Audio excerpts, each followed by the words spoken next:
ಹೈಕಮಾಂಡ್ನಿಂದ ಇನ್ನೂ ಬಂದಿಲ್ವಾ ಸಿಎಂಗೆ ಸಂದೇಶ? ಇಂದು ರಾತ್ರಿಯೊಳಗೆ ಬಿಎಸ್ವೈ ಭವಿಷ್ಯ ನಿರ್ಧಾರವಾಗುತ್ತಾ? ಸಿಎಂ ಪರ ಬ್ಯಾಟ್ ಬೀಸಿದ್ರ ನಡ್ಡಾ, ಬಿಎಸ್ವೈ ವಿರುದ್ಧ ಗುಡುಗಿದ್ದು ಯಾಕೆ ಸಿಟಿ ರವಿ? ಈ ಎಲ್ಲ ಸುದ್ದಿಯನ್ನ ನೋಡೋಣ. ಆಷಾಢ ಮುಗಿಯೋವರೆಗೂ ಬಿಎಸ್ವೈ ಸೇಫಾ? ಇವತ್ತು ರಾತ್ರಿ ಅಥವಾ ನಾಳೆ ಬೆಳಗ್ಗೆ ಬರುತ್ತಾ ಸಂದೇಶ? ಅಭಿಮಾನಿಗಳು ಆತಂಕ ಪಡುವ ಅಗತ್ಯ ಇಲ್ಲ ಅಂತ ಹೇಳಿದ್ದು ಯಾಕೆ ಸಿಎಂ?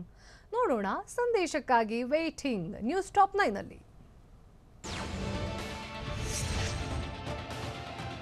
ನಾಯಕತ್ವ ಬದಲಾವಣೆ ಬಿರುಗಾಳಿ ನಡುವೆ ಬೀಸೋದೊಣ್ಣೆಯಿಂದ ಸಿಎಂ ಬಿಎಸ್ವೈ ಪಾರಾದ್ರ ಅನ್ನೋ ಪ್ರಶ್ನೆ ಮೂಡಿದೆ. ಕಳೆದೊಂದು ತಿಂಗಳಿನಿಂದ ನಾಯಕತ್ವ ಬದಲಾವಣೆ ಬಗ್ಗೆ ಚರ್ಚೆ ನಡೀತಿದ್ರು ಹೈಕಮಾಂಡ್ ಆದೇಶ ಮಾತ್ರ ಹೊರಬೀಳ್ತಿಲ್ಲ. ಇವತ್ತು ಬರುತ್ತೆ ನಾಳೆ ಬರುತ್ತೆ ಅಂತ ಹೈಕಮಾಂಡ್ ಸಂದೇಶ ಮುಂದೂಡಿಕೆಯಾಗ್ತಿದ್ದು ತೀವ್ರ ಕುತೂಹಲ ಮೂಡಿಸಿದೆ.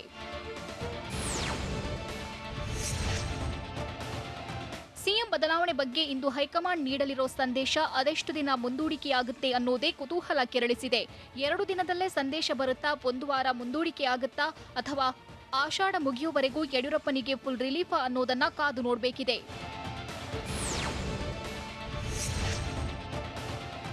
ಇವತ್ತು ರಾತ್ರಿಯೊಳಗೆ ಅಥವಾ ನಾಳೆ ಬೆಳಗ್ಗೆ ಹೈಕಮಾಂಡ್ ಸಂದೇಶ ಬರುತ್ತೆ ಅಂತ ಬೆಂಗಳೂರಿನಲ್ಲಿ ಸಿಎಂ ಬಿಎಸ್ ಯಡಿಯೂರಪ್ಪ ಹೇಳಿದ್ದಾರೆ. ವರಿಷ್ಠರ ಸಂದೇಶಕ್ಕೆ ಬೆಳಗ್ಗೆವರೆಗೂ ಕಾದು ನೋಡೋಣ. ಇನ್ನೂ 15 ವರ್ಷ ಪಕ್ಷಕ್ಕಾಗಿ ಕೆಲಸ ಮಾಡ್ತೇನೆ. ಕೊನೆ ನಿಮಿಷದವರೆಗೂ ಸಿಎಂ ಆಗಿ ಕೆಲಸ ಮಾಡ್ತೇನೆ.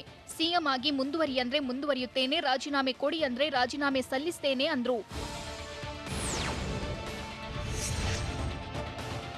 ಅಭಿಮಾನಿಗಳು ಆತಂಕ ಪಡಬೇಕಾದ ಅಗತ್ಯವಿಲ್ಲ ಅಂತ ಮುಖ್ಯಮಂತ್ರಿ ಬಿಎಸ್ ಯಡಿಯೂರಪ್ಪ ಹೇಳಿದ್ದಾರೆ. ಬೆಳಗಾವಿಯ ಸಾಂಬ್ರಾ ವಿಮಾನ ನಿಲ್ದಾಣದಲ್ಲಿ ಮಾತನಾಡಿದ ಅವರು, ಇದುವರೆಗೆ ಹೈಕಮಾಂಡ್ನಿಂದ ಯಾವುದೇ ಸಂದೇಶ ಬಂದಿಲ್ಲ, ಕಾದು ನೋಡೋಣ. ಅಭಿಮಾನಿಗಳು ಆತಂಕ ಪಡೋ ಅಗತ್ಯವಿಲ್ಲ. ಎಲ್ಲರೂ ಪಕ್ಷ ಸಂಘಟನೆ ಮಾಡೋಣ.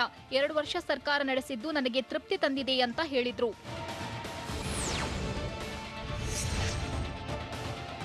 ನಾನು ಬಹಳಷ್ಟು ಸಂತೃಪ್ತಿಯಿಂದ ಸಮಾಧಾನದಿಂದ ಇದ್ದೇನೆ ಅಂತ ಮುಖ್ಯಮಂತ್ರಿ ಬಿಎಸ್ ಯಡಿಯೂರಪ್ಪ ಹೇಳಿದ್ದಾರೆ. ಬೇರೆ ಯಾರಿಗೂ ಸಿಗದ ಸ್ಥಾನಮಾನ ನನಗೆ ಸಿಕ್ಕಿದ್ದು, ಹೈಕಮಾಂಡ್ ಯಾವುದೇ ನಿರ್ಧಾರ ಕೈಗೊಂಡ್ರೂ ಬದ್ಧನಿದ್ದೇನೆ. ಪಕ್ಷದ ಹೈಕಮಾಂಡ್ ನಿರ್ಧಾರದಂತೆ ನಾನು ಕೆಲಸ ಮಾಡ್ತೇನೆ. ನಾನು ಹೈಕಮಾಂಡ್ ಹೇಳಿದ ಗೆರೆಯನ್ನು ದಾಟುವುದಿಲ್ಲ. ಕಾದು ನೋಡೋಣ ಏನಾಗುತ್ತೆ ಅಂತ ಬೆಳಗಾವಿಯಲ್ಲಿ ಸಿಎಂ ಹೇಳಿದ್ರು. ಇತ್ತ ಸಿಎಂ ಬಿಎಸ್ವೈ ಯಾವುದೇ ಸಂದೇಶ ಬಂದಿಲ್ಲ ಅಂದಿದ್ದಕ್ಕೆ ಹೈಕಮಾಂಡ್ ನಡೆ ಬಗ್ಗೆ ತೀವ್ರ ಕುತೂಹಲ ಹೆಚ್ಚಾಗಿದೆ. ಬಿಜೆಪಿ ವರಿಷ್ಠರು ಯಾರೂ ಸಂದೇಶದ ಬಗ್ಗೆ ತಿಳಿಸಿಲ್ಲ. ಬಿಜೆಪಿ ವರಿಷ್ಠರು ಸಭೆ ನಡೆಸುವ ಬಗ್ಗೆಯೂ ಅಸ್ಪಷ್ಟತೆ ಇದೆ. ಆದರೆ ಸಂದೇಶ ಬರುವ ವಿಶ್ವಾಸ ಇದೆ ಎಂದಿರುವ ಸಿಎಂ ಏನ್ ಹೇಳ್ತಾರೋ ಅಂತ ಕಾಯ್ತಿದ್ದಾರೆ.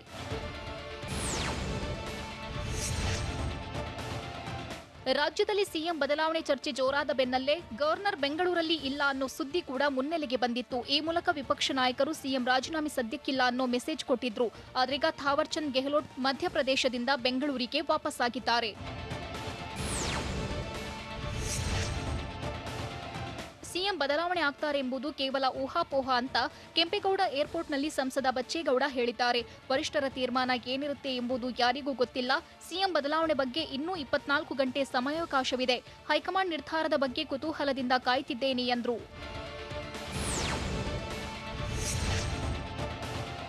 ಒಂದೆಡೆ ಸಿಎಂ ಸಂದೇಶ ಬಂದಿಲ್ಲ ಅಂದ್ರೆ ಮತ್ತೊಂದೆಡೆ ಕೇಂದ್ರ ಸಚಿವ ಪ್ರಹ್ಲಾದ್ ಜೋಶಿ ಬೆಂಗಳೂರಿನಿಂದ ದೆಹಲಿಗೆ ತೆರಳಿದ್ದಾರೆ. ದೆಹಲಿಗೆ ಹೋಗೋ ಮುನ್ನ ಮಾತನಾಡಿದ ಜೋಶಿ, ಹೈಕಮಾಂಡ್ ನನಗೆ ಬುಲಾವ್ ನೀಡಿಲ್ಲ ಅಂದ್ರು. ಆದ್ರೆ ಮಧ್ಯಾಹ್ನದ ಟಿಕೆಟ್ ಕ್ಯಾನ್ಸಲ್ ಮಾಡಿ ಸಂಜೆ ಜೋಶಿ ಮತ್ತೆ ದೆಹಲಿಗೆ ತೆರಳಿರೋದು ಕುತೂಹಲಕ್ಕೆ ಕಾರಣವಾಗಿದೆ. ಸಿಎಂ ವಿರುದ್ಧ ಪರೋಕ್ಷವಾಗಿ ಗುಡುಗಿದ್ರ ಸಿಟಿ ರವಿ, ಬಿಎಸ್ವೈಗೆ ಪಕ್ಷ ಎಲ್ಲ ಅವಕಾಶ ಕೊಟ್ಟಿದೆ ಅಂತ ಹೇಳಿದ್ದು ಯಾಕೆ? ಸಿಟಿ ರವಿಗೆ ಒಂದೇ ಮಾತಲ್ಲಿ ತಿರುಗೇಟು ಕೊಟ್ರ ಸಿಎಂ. ನೋಡೋಣ. City Ravi counter. News top 9 ನಲ್ಲಿ ಸಿಎಂ ಬಿಎಸ್ವೈ ಅವರು ನಾಯಕ ಎನ್ನುವುದರಲ್ಲಿ ಸಂಶಯ ಇಲ್ಲ ಅಂತ ಗೋವಾದಲ್ಲಿ ಬಿಜೆಪಿ ಪ್ರಧಾನ ಕಾರ್ಯದರ್ಶಿ ಸಿಟಿ ರವಿ ಹೇಳಿದ್ದಾರೆ. ಯಡಿಯೂರಪ್ಪ ಅವರು ರಾಜ್ಯದ ಜನಪ್ರಿಯ ನಾಯಕರು. ಯಡಿಯೂರಪ್ಪರಿಗೆ ಪಕ್ಷದಿಂದಲೂ ಹಲವಾರು ಅವಕಾಶಗಳನ್ನ ಕೊಡಲಾಗಿದೆ ಅಂತ ಸಿಟಿ ರವಿ ಹೇಳಿದ್ರು.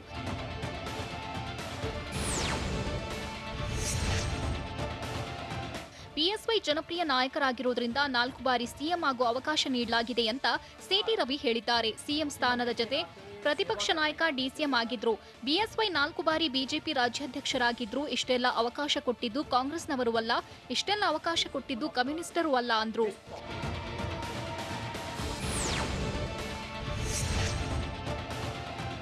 ಬಿಎಸ್ ಯಡಿಯೂರಪ್ಪ ಓರ್ವ ಪಾಪ್ಯುಲರ್ ಲೀಡರ್, ಅದರಲ್ಲಿ ಯಾವುದೇ ರೀತಿಯ ಅನುಮಾನ ಇಲ್ಲ. ಯಡಿಯೂರಪ್ಪ ಜನಪ್ರಿಯತೆಯನ್ನ ಎಲ್ಲರೂ ಒಪ್ಪಿಕೊಳ್ತಾರೆ ಅಂತ ಸಿಟಿ ರವಿ ಹೇಳಿದ್ರು. He is the one of the best popular leader. ಆದರೆ ಎಲ್ಲರ ಪರಿಶ್ರಮದಿಂದಾಗಿ ಇಂದು ಬಿಜೆಪಿ ಈ ಸ್ಥಿತಿಯಲ್ಲಿದೆ ಅಂತ ಬಿಜೆಪಿ ರಾಷ್ಟ್ರೀಯ ಪ್ರಧಾನ ಕಾರ್ಯದರ್ಶಿ ಸಿಟಿ ರವಿ ಹೇಳಿದ್ದಾರೆ.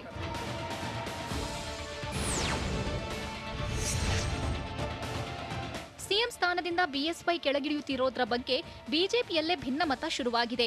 ಹೀಗಾಗಿ ಕೆಲ ಶಾಸಕರು ಸಚಿವರ ಅಸಮಾಧಾನ ಬಗ್ಗೆ ಪ್ರತಿಕ್ರಿಯಿಸಲ್ಲ ಅಂತ ಬಿಜೆಪಿ ರಾಷ್ಟ್ರೀಯ ಪ್ರಧಾನ ಕಾರ್ಯದರ್ಶಿ ಸಿಟಿ ರವಿ ಹೇಳಿದ್ರು. ಈ ಬಗ್ಗೆ ರಾಜ್ಯ ಬಿಜೆಪಿ ಉಸ್ತುವಾರಿ ಅರುಣ್ ಸಿಂಗ್ ಪ್ರತಿಕ್ರಿಯಿಸಿದ್ದಾರೆ. ರಾಜಕೀಯದಲ್ಲಿ ಈ ರೀತಿ ನಡೆಯುವುದು ಸಾಮಾನ್ಯ ಅಂದ್ರು.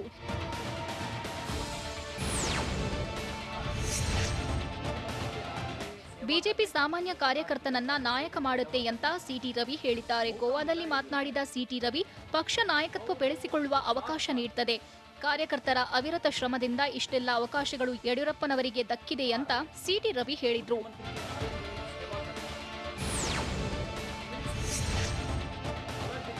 ಹೈಕಮಾಂಡ್ ಸೂಚನೆಯನ್ನ ಎಲ್ಲರೂ ಪಾಲಿಸಲೇಬೇಕು ಅಂತ ಗೋವಾದಲ್ಲಿ ಸಿಟಿ ರವಿ ಹೇಳಿದ್ದಾರೆ. ಈ ಮೂಲಕ ಸಿಎಂ ಬಿಎಸ್ವೈಗೆ ಸಿಟಿ ರವಿ ಪರೋಕ್ಷವಾಗಿ ಹೈಕಮಾಂಡ್ ಸೂಚನೆಯನ್ನ ತಪ್ಪದೇ ಪಾಲಿಸಿ ಅನ್ನೋ ಸಲಹೆ ನೀಡಿದ್ರಾ ಅನ್ನೋ ಪ್ರಶ್ನೆ ಮೂಡಿದೆ.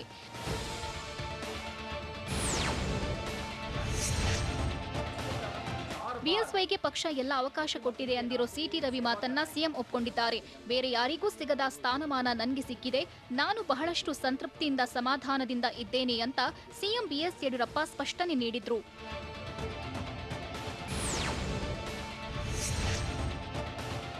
ನಾಯಕತ್ವ ಬದಲಾವಣೆ ವಿಷಯದಲ್ಲಿ ಹೈಕಮಾಂಡ್ ಯಾವುದೇ ನಿರ್ಧಾರ ಕೈಗೊಂಡ್ರೂ ಬದ್ಧನಿದ್ದೇನೆ ಅಂತ ಸಿಎಂ ಬಿಎಸ್ವೈ ಹೇಳಿದ್ದಾರೆ. ಪಕ್ಷದ ಹೈಕಮಾಂಡ್ ನಿರ್ಧಾರದಂತೆ ನಾನು ಕೆಲಸ ಮಾಡ್ತೇನೆ. ಪಕ್ಷದಲ್ಲಿ ನಾವು ಎಲ್ಲರೂ ಒಗ್ಗಟ್ಟಿನಿಂದ ಇದ್ದೇವೆ ಅಂತ ಯಡಿಯೂರಪ್ಪ ಹೇಳಿದ್ರು.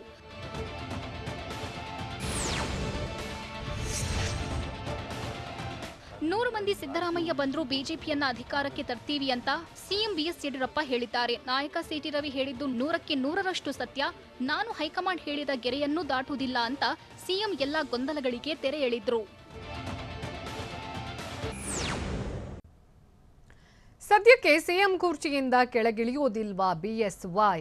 ಯಡಿಯೂರಪ್ಪ ಪರ ಬ್ಯಾಟ್ ಬೀಸಿದ್ರ ಜೆಪಿ ನಡ್ಡಾ. ಕರ್ನಾಟಕದಲ್ಲಿ ರಾಜಕೀಯ ಅಸ್ಥಿರತೆ ಇಲ್ಲ ಅಂತ ಹೇಳಿದ್ದು ಯಾರು? ನೋಡೋಣ. ಬದಲಾಗಲ್ವಾ ಸಿಎಂ? ನ್ಯೂಸ್ ಟಾಪ್ 9ನಲ್ಲಿ. ಸಿಎಂ ಬದಲಾವಣೆ ಆಟಕ್ಕೆ ಕ್ಷಣಕ್ಕೊಂದು ಟ್ವಿಸ್ಟ್ ಸಿಗ್ತಾ ಇದೆ. ಸಿಎಂ ಬಿಎಸ್ವೈ ಪಟ್ಟದಿಂದ ಇಳಿಯೋದು ಡೌಟಾ? ಇನ್ನು 7 ವರ್ಷ ರಾಜ್ಯದಲ್ಲಿ ಬಿಎಸ್ವೈ ದರ್ಬಾರ್ ಇರುತ್ತಾ?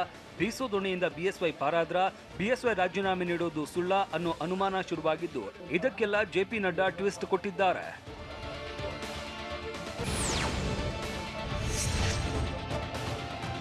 ಸಿಎಂ ಯಡಿಯೂರಪ್ಪ ಕಾರ್ಯವೈಖರಿಗೆ ಜೆಪಿ ನಡ್ಡಾ ಬಹುಪರಾಕಿ ಎಂದಿದ್ದಾರೆ. ಕರ್ನಾಟಕದಲ್ಲಿ ಸಿಎಂ ಬಿಎಸ್ವೈ ಉತ್ತಮ ರೀತಿಯಲ್ಲಿ ಕೆಲಸ ಮಾಡಿದ್ದಾರೆ. ಕೊರೋನಾ ಸಂಕಷ್ಟ ಕಾಲದಲ್ಲಿ ಬಿಎಸ್ವೈ ಉತ್ತಮವಾಗಿ ಕೆಲಸ ಮಾಡಿದ್ದಾರೆ ಅಂತ ಯಡಿಯೂರಪ್ಪಗೆ ಜೆಪಿ ನಡ್ಡಾ ಶಹಬಾಷ್ ಗಿರಿ ಕೊಟ್ಟಿದ್ದಾರೆ.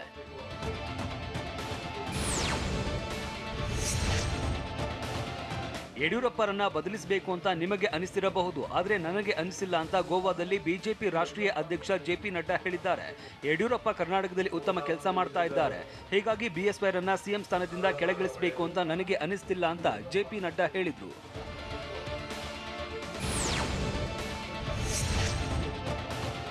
ಇನ್ನು ಗೋವಾದಲ್ಲಿ ಮಾತು ಮುಂದುವರಿಸಿದ ಜೆಪಿ ನಡ್ಡಾ, ದೆಹಲಿಯೇ ಬೇರೆ, ಕರ್ನಾಟಕ ರಾಜಕಾರಣವೇ ಬೇರೆ ಅಂದ್ರು. ಅಷ್ಟೇ ಅಲ್ಲದೆ ಬಿಜೆಪಿಯಲ್ಲಿ ಕುಟುಂಬ ರಾಜಕಾರಣ ಇದೆ ಅನ್ನೋ ಪ್ರಶ್ನೆಗೆ ಉತ್ತರಿಸಿದ ನಡ್ಡಾ, ಆಯಾ ರಾಜ್ಯಗಳಿಗೆ ಅನುಗುಣವಾಗಿ ನಿರ್ಧರಿಸಲಾಗುತ್ತೆ. ಚುನಾವಣಾ ಸಮಿತಿ ಚುನಾವಣೆ ವೇಳೆ ನಿರ್ಧರಿಸಲಿದೆ ಅಂದ್ರು.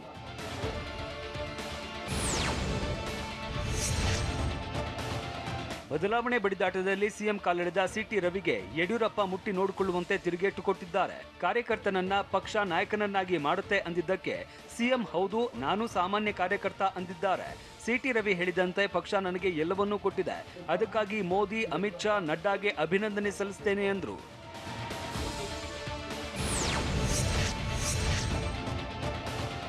ರಾಷ್ಟ್ರೀಯ ನಾಯಕರು ಹೇಳಿದಂತೆ ನಾನು ನಡ್ಕೊಳ್ತೇನೆ, ಶಕ್ತಿ ಮೀರಿ ಕೆಲಸ ಮಾಡ್ತೇನೆ ಅಂತ ನನಗೆ ಅನಿಸ್ತಾ ಇದೆ. ಅಧಿಕಾರ ಇರ್ಲಿ ಇಲ್ಲದಿರ್ಲಿ ಪಕ್ಷವನ್ನ ಕಟ್ಟಬೇಕಾಗಿದೆ ಅಂತ ಸಿಎಂ ಬಿಎಸ್ ಯಡಿಯೂರಪ್ಪ ಹೇಳಿದ್ದಾರೆ. ಇದೇ ವೇಳೆ ನಡ್ಡಾ ಹೇಳಿಕೆ ಬಗ್ಗೆ ಪ್ರತಿಕ್ರಿಯಿಸಿದ್ದಕ್ಕೆ ಗೊತ್ತಿಲ್ಲ, ತಿಳ್ಕೊಳ್ತೀನಿ ಅಂದ್ರು.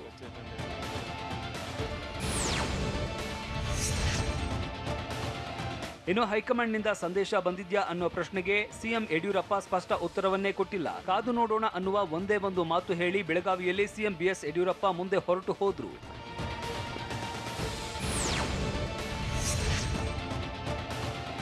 ಎಂದು ಸಂದೇಶ ಬರುತ್ತೆ ಅಂತ ಸಿಎಂ ಬಿಎಸ್ವೈ ಏನೋ ಹೇಳಿದ್ರು. ಆದ್ರೆ ದೆಹಲಿಯಿಂದ ಎಷ್ಟೇ ಫೋನ್ ಮಾಡಿದ್ರು ಸಿಎಂ ಬಿಎಸ್ವೈ ಸಂಪರ್ಕಕ್ಕೆ ಸಿಕ್ಕಿಲ್ಲವಂತೆ.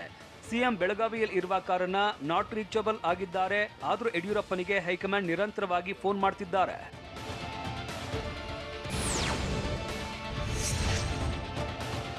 ರಾಜ್ಯದಲ್ಲಿ ನಾಯಕತ್ವ ಬದಲಾವಣೆಯ ವಿಚಾರದಲ್ಲಿ ಟಾಕ್ ಫೈಟ್ ತಾರಕಕ್ಕೇರಿದೆ. ನಾಳಿನ ಸಿಎಂ ಕಾರ್ಯಕ್ರಮದ ಪಟ್ಟಿಯಲ್ಲಿ ಪ್ರವಾಸ ಇರಲಿಲ್ಲ.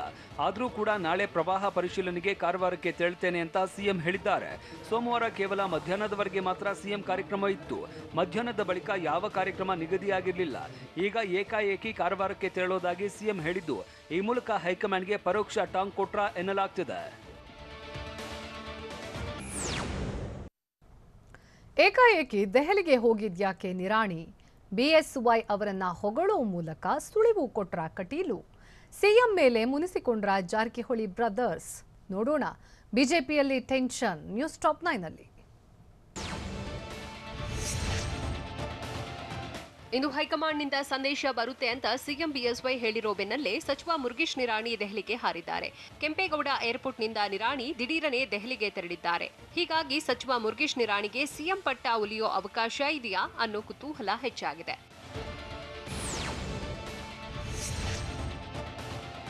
ಸಿಎಂ ರೇಸ್ನಲ್ಲಿ ಸದ್ಯ ಪ್ರಹ್ಲಾದ್ ಜೋಶಿ ಹೆಸರು ಹೆಚ್ಚಾಗಿ ಕೇಳಿ ಬರ್ತಿದೆ. ಹೀಗಾಗಿ ಜೋಶಿ ಅವರು ಮಧ್ಯಾಹ್ನ 1:30ಕ್ಕೆ ದೆಹಲಿಗೆ ಹೋಗೋದಕ್ಕೆ ಟಿಕೆಟ್ ಬುಕ್ ಮಾಡಿದ್ರು. ಆದರೆ ಏಕಾಏಕಿ ಜೋಶಿ ದೆಹಲಿ ಟಿಕೆಟ್ನ ಕ್ಯಾನ್ಸಲ್ ಮಾಡಿದ್ದಾರೆ. ಬೆಳಗ್ಗೆ ಹುಬ್ಬಳ್ಳಿಯಿಂದ ಹೊರಟಿದ್ದ ಪ್ರಹ್ಲಾದ್ ಜೋಶಿ ನಡೆ ತೀವ್ರ ಕುತೂಹಲ ಕೆರಳಿಸಿತ್ತು. ಉಡುಪಿಯಲ್ಲಿ ನಡೆದ ಕೃಷಿ ಕಾರ್ಯಕ್ರಮದಲ್ಲಿ ಭಾಷಣದುದ್ದಕ್ಕೂ ಕಟೀಲು ಬಿಎಸ್ವೈರನ್ನ ಹಾಡಿ ಹೊಗಳಿದ್ದಾರೆ. ರಾಜ್ಯದಲ್ಲಿ ರೈತ ಬಜೆಟ್ ಮಂಡಿಸಿದ್ದು ಸಿಎಂ ಯಡಿಯೂರಪ್ಪ. ರೈತರ ಸಾಲ ಮನ್ನಾ ಮಾಡಿದವರು ಸಿಎಂ ಯಡಿಯೂರಪ್ಪ. ಕೃಷಿಕರಿಗೆ ಹೆಚ್ಚು ಪ್ರೋತ್ಸಾಹಧನ ಕೊಟ್ಟಿದ್ದು ಯಡಿಯೂರಪ್ಪ ಅಂದ್ರು. ಈ ಮೂಲಕ ಸಿಎಂ ಸ್ಥಾನದಿಂದ ಬಿಎಸ್ವೈ ಇಳಿಯೋದು ಪಕ್ಕಾನಾ ಅನ್ನೋ ಅನುಮಾನ ಮೂಡಿದೆ. ಯಡಿಯೂರಪ್ಪ ಸಿಎಂ ಆಗಿ ಮುಂದುವರಿಬೇಕು ಅಂತ ಹಾಸನದ ಇಂದ್ರನಗರದ ಶ್ರೀ ಸಿದ್ಧಿವಿನಾಯಕ ದೇವಸ್ಥಾನದಲ್ಲಿ ಬಿಜೆಪಿ ಕಾರ್ಯಕರ್ತರು ವಿಶೇಷ ಪೂಜೆ ಸಲ್ಲಿಸಿದ್ರು. ಕೊರೋನಾ ಕಾಲದಲ್ಲಿ ಯಡಿಯೂರಪ್ಪ ಉತ್ತಮ ಕೆಲಸ ಮಾಡಿದ್ದಾರೆ. 2 ವರ್ಷ ಮುಖ್ಯಮಂತ್ರಿಯಾಗಿ ಉತ್ತಮ ಕೆಲಸ ಮಾಡಿದ್ದು, ಇನ್ನುಳಿದ 2 ವರ್ಷ ಸಿಎಂ ಆಗಿ ಮುಂದುವರಿಸಿ ಅಂತ ಒತ್ತಾಯ ಮಾಡಿದ್ರು. ಸಚಿವ ಮುರುಗೇಶ್ ನಿರಾಣಿ ಹೆಸರಿನಲ್ಲಿ ಸಹೋದರ ಹನುಮಂತ ನಿರಾಣಿ ಮೈಸೂರಿನ ಚಾಮುಂಡೇಶ್ವರಿ ದೇವಸ್ಥಾನದಲ್ಲಿ ವಿಶೇಷ ಪೂಜೆ ನೆರವೇರಿಸಿದರು. ಮುರುಗೇಶ್ ಹೆಸರಲ್ಲಿ ನಿನ್ನೆ ರಾತ್ರಿ ಪೂಜೆ ಸಲ್ಲಿಸಿರುವುದು ಕುತೂಹಲಕ್ಕೆ ಕಾರಣವಾಗಿದೆ. ನಿರಾಣಿಗೆ ಸಿಎಂ ಸ್ಥಾನ ಸಿಗೋದು ಪಕ್ಕಾ ಆಗಿದೆಯಾ ಅನ್ನೋ ಪ್ರಶ್ನೆ ಎದ್ದಿದೆ. ಸಿಎಂ ಬದಲಾವಣೆ ಬಗ್ಗೆ ಇಂದು ಸಂದೇಶ ಬರುವುದು ಹೈಕಮಾಂಡ್ ಹಾಗೂ ಸಿಎಂ ಬಿಎಸ್ವೈ ಅವರಿಗೆ ಬಿಟ್ಟಿದ್ದು ಅಂತ ಸಚಿವ ಸುಧಾಕರ್ ಹೇಳಿದ್ದಾರೆ. ಈ ಬಗ್ಗೆ ನಾವು ಮಾತನಾಡದಿರೋದು ಒಳ್ಳೆಯದು. ನಾನು ಸಿಎಂ ಬಿಎಸ್ವೈ ಬಗ್ಗೆ ಮಾತನಾಡುವಷ್ಟು ದೊಡ್ಡವನಲ್ಲ ಅಂತ ಚಿಕ್ಕಬಳ್ಳಾಪುರದಲ್ಲಿ ಆರೋಗ್ಯ ಸಚಿವ ಡಾಕ್ಟರ್ ಕೆ ಸುಧಾಕರ್ ಹೇಳಿದ್ದಾರೆ. ಬೆಳಗಾವಿ ಜಿಲ್ಲೆಯ ನಿಪ್ಪಾಣಿ ತಾಲೂಕಿನ ಯಮಗರಣಿ ಕಾಳಜಿ ಕೇಂದ್ರಕ್ಕೆ ಇಂದು ಸಿಎಂ ಬಿಎಸ್ವೈ ಭೇಟಿ ನೀಡಿದ್ರು. ಆದರೆ ಬೆಳಗಾವಿಗೆ ಸಿಎಂ ಬಂದ್ರು, ಜೊಲ್ಲೆ ದಂಪತಿ ಮಾತ್ರ ಕ್ಷೇತ್ರದಲ್ಲಿ ಕಾಣಿಸಿಕೊಂಡೇ ಇಲ್ಲ. 3 ದಿನದಿಂದ ಕ್ಷೇತ್ರದ ಜನರು ಸಂಕಷ್ಟಕ್ಕೆ ಸಿಲುಕಿದ್ರು. ಶಶಿಕಲಾ ಜೊಲ್ಲೆ ಮಾತ್ರ ಪ್ರವಾಹ ಪರಿಸ್ಥಿತಿ ವೀಕ್ಷಣೆಗೆ ಮುಂದಾಗಿಲ್ಲ.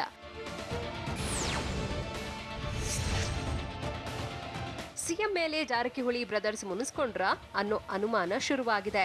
ಪ್ರವಾಹ ಪರಿಸ್ಥಿತಿ ಪರಿಶೀಲನೆಗೆ ಬೆಳಗಾವಿ ಜಿಲ್ಲೆಗೆ ಸಿಎಂ ಭೇಟಿ ನೀಡಿದ್ರು. ಜಾರಕಿಹೊಳಿ ಬ್ರದರ್ಸ್ ಬಿಎಸ್ವೈರಿಂದ ಅಂತರ ಕಾಯ್ದುಕೊಂಡಿದ್ದಾರೆ. ಮೂಡಲಗಿ, ಗೋಕಾಕ್ ತಾಲೂಕಿನಲ್ಲೂ ಪ್ರವಾಹ ಸ್ಥಿತಿ ಇದ್ರೂ ಸಿಎಂ ಬಳಿ ಜಾರಕಿಹೊಳಿ ಬ್ರದರ್ಸ್ ಕಾಣಿಸಿಕೊಳ್ಳೋದಿರುವುದು ಹಲವು ಪ್ರಶ್ನೆಗಳನ್ನ ಮೂಡಿಸುತ್ತಿದೆ.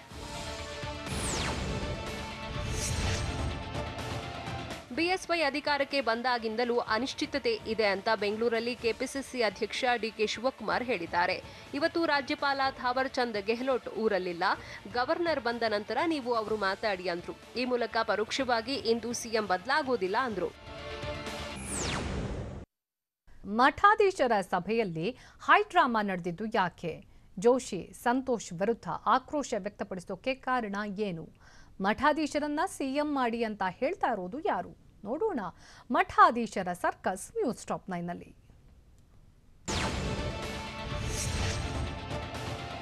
ಸಿಎಂ ಸ್ಥಾನದಿಂದ ಬಿಎಸ್ವೈರನ್ನ ಇಳಿಸಬಾರದು ಅಂತ ಬೆಂಗಳೂರಲ್ಲಿ ನಡೆದ ಮಠಾಧೀಶರ ಸಭೆಯಲ್ಲಿ ಹೈಡ್ರಾಮಾ ನಡೆಯಿತು. ಸಂತೋಷ್ ಡಿ ಹಾಗೂ ಪ್ರಹ್ಲಾದ್ ಜೋಶಿ ವಿರುದ್ಧ ಬಿಜೆಪಿ ಕಾರ್ಯಕರ್ತರು ಕೆಂಡಾಮಂಡಲರಾಗಿದ್ರು.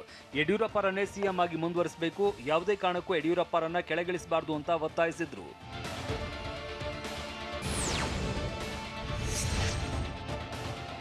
ಸ್ವಾಮೀಜಿಗಳೆಲ್ಲ ಜಾತಿವಾದಿಗಳು ಎಂಬ ಭಾವನೆ ತಾಳಬಾರದು ಅಂತ ಮುರುಘಾ ಮಠದ ಮುರುಘಶ್ರೀ ಹೇಳಿದ್ದಾರೆ. ಸಂವಿಧಾನದ ಪ್ರಕಾರ ಪಕ್ಷಾತೀತ ಜಾತ್ಯತೀತ ನಮ್ಮ ನಿಲುವಾಗಿದೆ. ಮಠಾಧೀಶರೆಲ್ಲರೂ ಜಾತಿ ಒಳಗಿದ್ದು ಜಾತಿ ಮೀರುವ ಕೆಲಸ ಮಾಡ್ತಿದ್ದಾರೆ. 7 ವರ್ಷಗಳ ಹಿಂದೆ ಅಹಿಂದ ಚಳುವಳಿಯನ್ನ ಬೆಂಬಲಿಸಿದ್ವಿ. ಜಾತಿ ಭೇದ ಮರೆತು ನಾನು ಸಿದ್ದರಾಮಯ್ಯ ಬೆಂಬಲಿಸಿದ್ದೆ. ಮಠಾಧೀಶರಿಗೆ ಅಭಿಮಾನಕ್ಕಿಂತ ಜಾತ್ಯತೀತವೇ ಮುಖ್ಯ ಅಂದ್ರು.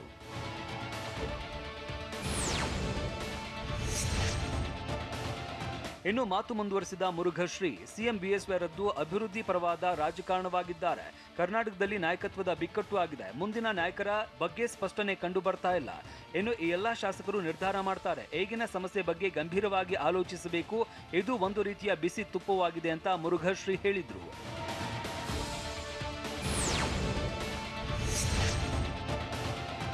ರಾಜ್ಯದಲ್ಲಿ ರಾಜಕೀಯ ಅಸ್ಥಿರತೆ ಇದೆ. ಇದನ್ನ ಬಗೆಹರಿಸೋದು ಬಿಜೆಪಿ ಹೈಕಮಾಂಡ್ಗೆ ಬಿಟ್ಟದ್ದು ಅಂತ ಮುರುಘಶ್ರೀ ಹೇಳಿದ್ರು. ನಾವು ನೀವು ಯಾರು ತೀರ್ಮಾನ ಮಾಡುವವರಲ್ಲ. ಯಾರು ತೀರ್ಮಾನಿಸಬೇಕೋ ಅವರೇ ತೀರ್ಮಾನಿಸಬೇಕು. ಆದ್ರೆ ನಾವು ನಮ್ಮ ಅಹವಾಲು ಹೇಳಬೇಕು ಅಷ್ಟೇ. ಆದಷ್ಟು ಬೇಗ ರಾಜಕೀಯ ಅಸ್ಥಿರತೆ ಅಂತ್ಯವಾಗಬೇಕು ಅಂದ್ರು.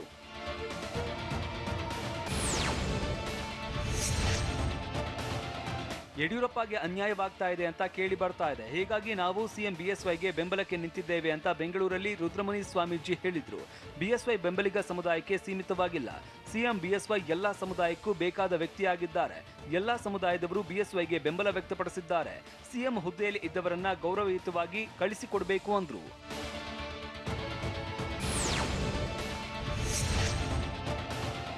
ಉತ್ತರ ಪ್ರದೇಶದಂತೆ ಇಲ್ಲೂ ಮಠಾಧೀಶರನ್ನ ಸಿಎಂ ಮಾಡಿ ಆ ರೀತಿ ರಾಜ್ಯದಲ್ಲೂ ಯೋಗ್ಯ ಗುರುಗಳನ್ನ ಆಯ್ಕೆ ಮಾಡಿ ಅಂತ ಮುಷ್ಟೂರು ಮಠದ ರುದ್ರಮುನಿ ಶಿವಾಚಾರ್ಯ ಶ್ರೀ ಹೇಳಿದ್ದಾರೆ. ರಾಜ್ಯದಲ್ಲಿ ಜಾತಿ ವ್ಯವಸ್ಥೆ ಇದೆ, ಮಠಾಧೀಶರು ಇದ್ದಾರೆ. ಯಾವುದೇ ಧರ್ಮವಿರಲಿ ಉಳಿಸಿಕೊಂಡು ಹೋಗ್ತಾರೆ. ಅದೇ ರೀತಿ ರಾಜ್ಯದಲ್ಲೂ ಯೋಗಿಗಳನ್ನ ಸಿಎಂ ಮಾಡಿ ಅಂದ್ರು.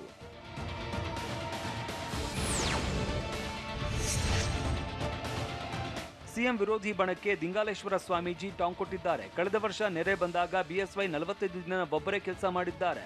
ಬಿಜೆಪಿಯಲ್ಲಿ ಕೆಎಸ್ ಈಶ್ವರಪ್ಪ, ಜಗದೀಶ್ ಶೆಟ್ಟರ್, ಸಿಟಿ ರವಿ, ಯತ್ನಾಳ್ರಂತಹ ನಾಯಕರು ಕೂಡ ಇದ್ದಾರೆ. ನಾಯಕರು ಬೇರೆಯವರನ್ನ ತೇಜೋವಧೆ ಮಾಡಬಾರದು. ಯಾರೋ ಕಟ್ಟಿದ ಮನೆಯಲ್ಲಿ ಇನ್ಯಾರೋ ಇರೋದಲ್ಲ. ಗೆದ್ದಲು ಕಟ್ಟಿದ ಮನೆಯಲ್ಲಿ ಹಾವು ವಾಸ ಮಾಡೋದು ಅಲ್ಲ. ಈ ಮೂಲಕ ಬಿಎಸ್ವೈ ಕಟ್ಟಿದ ಮನೆಯಲ್ಲಿ ಬೇರೆಯವರು ಇರೋದಲ್ಲ ಅಂದ್ರು.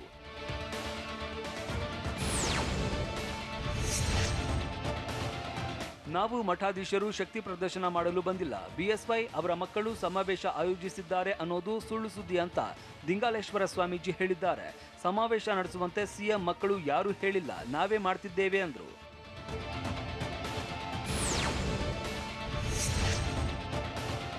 ಬಿಎಸ್ವೈ ದಕ್ಷತೆ, ಕಾರ್ಯಶೀಲರಾಗಿ ಕೆಲಸ ಮಾಡ್ತಿದ್ದಾರೆ. ಬಿಎಸ್ವೈಗೆ ವಯಸ್ಸು ಮೀರಿದೆ ಅಂತ ಬಿಎಸ್ವೈರನ್ನ ಕೆಳಗಿಳಿಸುತ್ತಿದ್ದಾರೆ. ಇಂತಹ ಸಮಯದಲ್ಲಿ ಬದಲಾವಣೆ ಅವಶ್ಯಕತೆ ಏನಿದೆ ಅಂತ ನಿಡುಮಾಮಿಡಿ ಸ್ವಾಮೀಜಿ ಪ್ರಶ್ನಿಸಿದ್ದಾರೆ. ಅಷ್ಟೇ ಅಲ್ಲದೆ ಬಿಎಸ್ವೈಗೆ ಸರಿಸಾಟಿ ಇಲ್ಲದ ನಾಯಕ ಸದ್ಯಕ್ಕೆ ಇಲ್ಲ. ಜಾತಿ ಮತ ಎಲ್ಲವನ್ನು ಮೀರಿದ ನಾಯಕ ಬಿಎಸ್ವೈ. ಬಿಜೆಪಿ ವರಿಷ್ಠರು ಮಠಾಧೀಶರ ಮಾತಿಗೆ ಗೌರವ ಕೊಡಬೇಕು. ಬಿಜೆಪಿ ವರಿಷ್ಠರು ಸೂಕ್ತ ನಿರ್ಧಾರ ತೆಗೆದುಕೊಳ್ಬೇಕು ಅಂದ್ರು.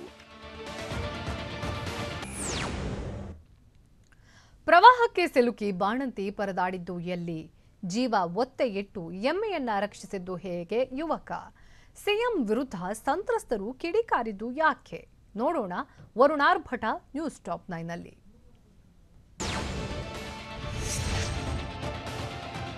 ಘಟಪ್ರಭಾ ನದಿ ನೀರು ನುಗ್ಗಿ ಬಾಗಲಕೋಟೆ ಜಿಲ್ಲೆಯ ಮುಧೋಳ ತಾಲೂಕಿನ ಮಿರ್ಜಿ ಗ್ರಾಮ ಜಲಾವೃತವಾಗಿದೆ.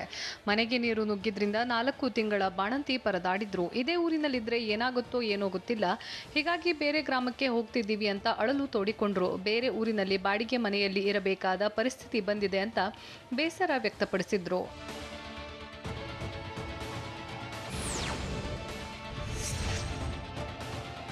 ತನ್ನ ಪ್ರಾಣ ಒತ್ತೆಯಿಟ್ಟು ಯುವಕ ಕೃಷ್ಣಾ ನದಿ ಪ್ರವಾಹದಲ್ಲಿ ಕೊಚ್ಚಿ ಹೋಗ್ತಾ ಇದ್ದ ಎಮ್ಮೆಯನ್ನ ರಕ್ಷಣೆ ಮಾಡಿದ ಘಟನೆ ಬೆಳಗಾವಿ ಜಿಲ್ಲೆಯ ಅಥಣಿ ತಾಲೂಕಿನ ಸತ್ತಿಯಲ್ಲಿ ನಡೆದಿದೆ.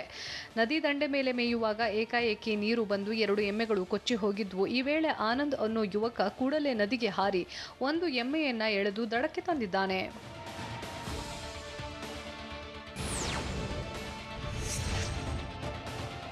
ಉತ್ತರ ಕನ್ನಡ ಜಿಲ್ಲೆಯ ಅಂಕೋಲಾ ತಾಲೂಕಿನ ಹೊನ್ನಳ್ಳಿ ಪ್ರವಾಹಕ್ಕೆ ಸಿಲುಕಿ ನಲುಗಿ ಹೋಗಿದೆ. ಗಂಗಾವಳಿ ನದಿ ಪ್ರವಾಹದಿಂದ ಮನೆಗೆ ನೀರು ನುಗ್ಗಿದೆ. ಮನೆಯಲ್ಲಿದ್ದ ಎಲ್ಲಾ ವಸ್ತುಗಳು ಕೊಚ್ಕೊಂಡು ಹೋಗಿವೆ ಅಂತ ಮಹಿಳೆ ಕಣ್ಣೀರು ಹಾಕಿದ್ರು.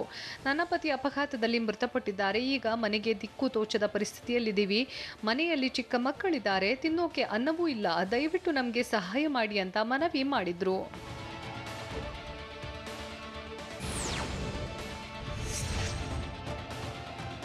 ಇನ್ನು ಮನೆ ಬೀಳುವಾಗ ನಮ್ಮ ಜೀವ ಉಳಿದಿದ್ದೇ ಹೆಚ್ಚು ಅಂತ ಅಂಕೋಲಾದ ಹೊನ್ನಳ್ಳಿ ದಂಪತಿ ಅಳಲು ತೋಡಿಕೊಂಡಿದ್ದಾರೆ. ಮಳೆ ಹಾಗೂ ನೆರೆ ರಭಸಕ್ಕೆ ನಮ್ಮ ಕಣ್ಣೆದುರೇ ಮನೆ ನೆಲಸಮವಾಯಿತು. ನಾವು ಹೊರಗಡೆ ಇದ್ದಿದ್ದಕ್ಕೆ ಬಚಾವಾದ್ವಿ. ಅಳಿದುಳಿದ ಸಾಮಗ್ರಿ ತೆಗೆದುಕೊಂಡು ಹೋಗೋಕೆ ಬಂದಿದ್ದೇವೆ. ಊಟ ಮಾಡೋಕೆ ಅಕ್ಕಿಯೂ ಇಲ್ಲ. ಗಂಜಿ ಕೇಂದ್ರಕ್ಕೆ ಹೋಗಬೇಕು ಅಂತ ಕಣ್ಣೀರು ಹಾಕಿದ್ದಾರೆ.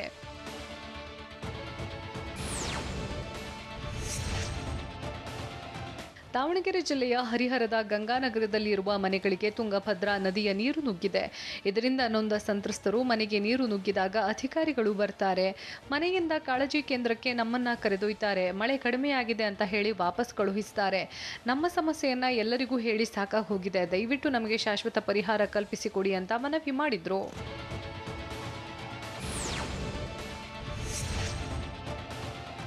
ಬೆಳಗಾವಿ ಜಿಲ್ಲೆಯ ನಿಪ್ಪಾಣಿ ತಾಲೂಕಿನ ಯಮಗರಣಿ ಕಾಳಜಿ ಕೇಂದ್ರಕ್ಕೆ ಸಿಎಂ ಬಿಎಸ್ವೈ ಭೇಟಿ ನೀಡಿದ್ರು. ಆದರೆ ಕೇವಲ ಒಂದಿಬ್ಬರು ನೆರೆ ಸಂತ್ರಸ್ತರ ಸಮಸ್ಯೆಯನ್ನ ಆಲಿಸಿದ ಸಿಎಂ ಉಳಿದವರು ಸಮಸ್ಯೆ ಹೇಳ್ತಾ ಇದ್ದಂತೆ ಆಯ್ತು ಬಗೆಹರಿಸೋಣ ಅಂತ ಸ್ಥಳದಿಂದ ತೆರಳಿದ್ರು. ಈ ವೇಳೆ 2019ರ ನೆರೆ ಪರಿಹಾರವನ್ನ ಇನ್ನೂ ನೀಡಿಲ್ಲ. ಈಗ ಕಾಳಜಿ ಕೇಂದ್ರದಲ್ಲಿಯೂ ಸೂಕ್ತ ಊಟ ಕೊಡ್ತಿಲ್ಲ ಅಂತ ಸಂತ್ರಸ್ತರು ಕಿಡಿಕಾರಿದ್ರು.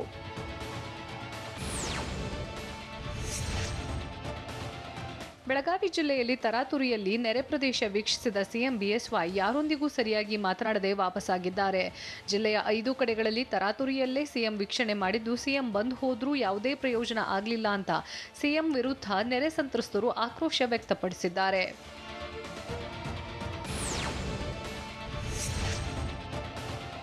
ದಾವಣಗೆರೆ ಜಿಲ್ಲೆ ನ್ಯಾಮತಿ ತಾಲೂಕಿನ ಸಾಲಬಾಳು ಗಂಜೇನಹಳ್ಳಿ ನಡುವೆ ಒಂದು ವಾರದಿಂದ ಸಂಪರ್ಕ ಕಡಿತಗೊಂಡಿದೆ. ಸಂಪರ್ಕ ಕಡಿತಗೊಂಡ ರಸ್ತೆಗೆ ಶಾಸಕ ರೇಣುಕಾಚಾರ್ಯ ಭೇಟಿ ನೀಡಿ ಪರಿಶೀಲಿಸಿದ್ರು.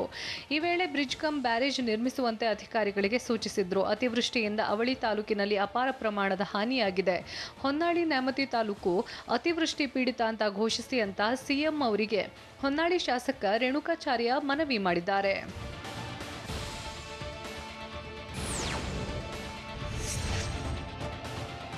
ಗದಗ ಜಿಲ್ಲೆ ನರಗುಂದ ತಾಲೂಕಿನ ಲಖಮಾಪುರದಲ್ಲಿ ಮಲಪ್ರಭಾ ನದಿಯ ಆರ್ಭಟಕ್ಕೆ ನಾಯಿಯೊಂದು ಕೊಚ್ಚಿ ಹೋಗ್ತಿತ್ತು. ಗ್ರಾಮದ ಸೇತುವೆ ಬಳಿ ಬರ್ತಿದ್ದಾಗ ನೀರಿನ ರಭಸಕ್ಕೆ ಶ್ವಾನ ಕೊಚ್ಚಿ ಹೋಯಿತು. ಆದರೆ ಸ್ವಲ್ಪ ದೂರ ಹೋದ ಮೇಲೆ ಶ್ವಾನ ಈಜಿಕೊಂಡು ದಡ ಸೇರಿದೆ.